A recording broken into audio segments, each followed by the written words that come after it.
I've struggled with confidence for pretty much my entire life. I don't know exactly where it started. Maybe an absent parent, maybe expectations that felt too high a little too young.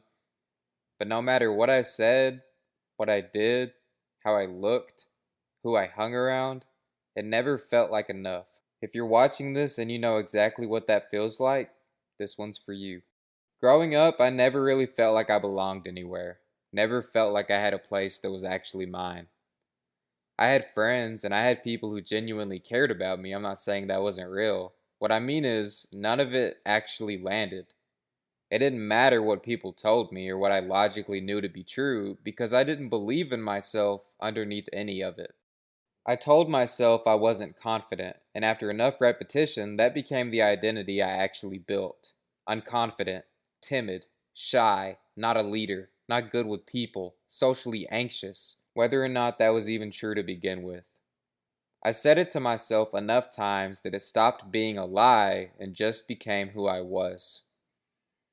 Some of that faded as I got older. I learned to accept certain things about how life actually works. If I wanted friends, I had to go make them. If I wanted to get muscle, I had to go to the gym and put in the work. Some things just require you to go get them, and eventually I accepted that. But even underneath all the muscle, underneath the friends, underneath everything that looked like progress from the outside, I was still unconfident, and for a long time, I didn't understand why. Looking back, it was painfully obvious the whole time.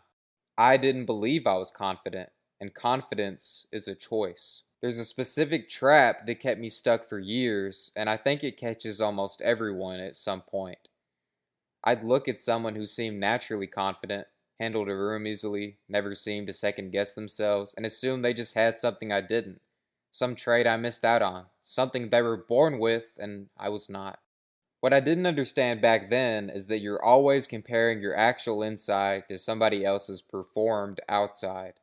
You don't get to see their doubt, you only see the version they've decided to show a room full of strangers. A lot of people who look effortlessly confident are running the exact same internal script you are.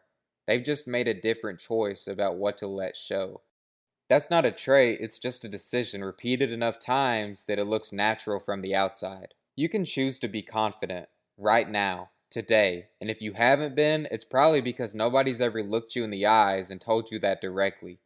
You don't have to be right all the time. You don't have to say the perfect thing in every conversation.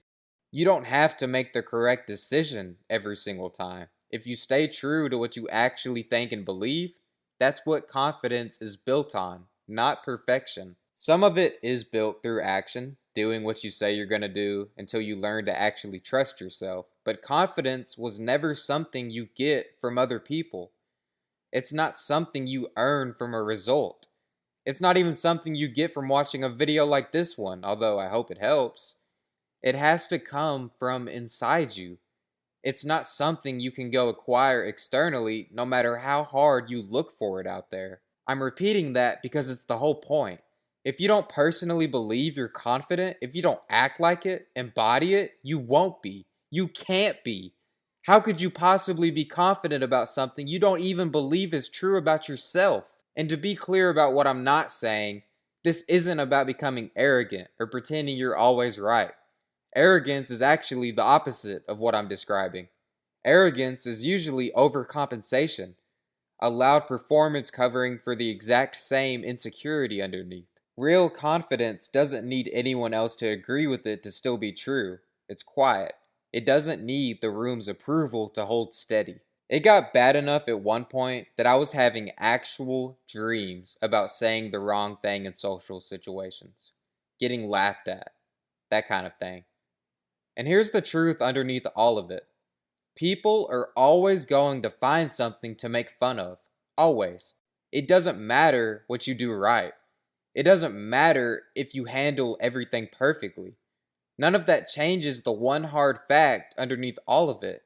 The only person you actually have, for certain, for your entire life is you. You have your friends, your family, your partner. I'm not diminishing any of that. But when it's over, you go alone. That's just true, whether it's comfortable to say or not. So why would you spend the very small amount of time you actually get not believing in yourself, not choosing confidence when it was always available to choose. For a lot of people, this starts somewhere in childhood. Maybe like me, it was missing attention from a parent. Maybe it was getting bullied. Maybe a test went badly and the reaction at home made it feel like a verdict on you as a person. Maybe you didn't get into the school you wanted, or never had the relationship you hoped for in high school. Whatever it was, somewhere along the way, the outside world started reflecting something back that didn't match the belief you were actually born with. Because when we come into this world, we think we can do anything. Ask any kid what they want to be, and they'll tell you astronaut, pro athlete, whatever the biggest thing they can imagine is, completely unbothered by whether it's realistic. Somewhere between then and now, most people let the world talk them out of that belief entirely. So if confidence is a choice, and I've been telling you to just choose it, you're probably wondering what that actually looks like day to day. Fair question, because just believing yourself on its own is close to useless. It gets built through small, repeated proof. Not proof to other people, proof to yourself specifically. You say you'll show up, and you show up. You'll say you'll follow through on something small, and you actually follow through. Nobody else needs to witness it for it to count. In some ways, it counts more if nobody's watching, because then you know you did it for the right reason. Every time you keep a promise you made to yourself, you're building evidence for a case you're making inside your own head. The case that you can actually be trusted to do what you say. Confidence isn't really a feeling you wait to arrive, it's closer to a verdict you reach after enough evidence has piled up in your own favor. Confidence is a choice. It's one anybody can make. I don't care what you look like, where you came from, what you have or haven't accomplished yet. You can decide today. You don't need weeks to think it over. It's really just one question. Am I confident or am I not? If you've never actually asked yourself directly, now's the time. Are you confident or are you not? I'll see you in the next one.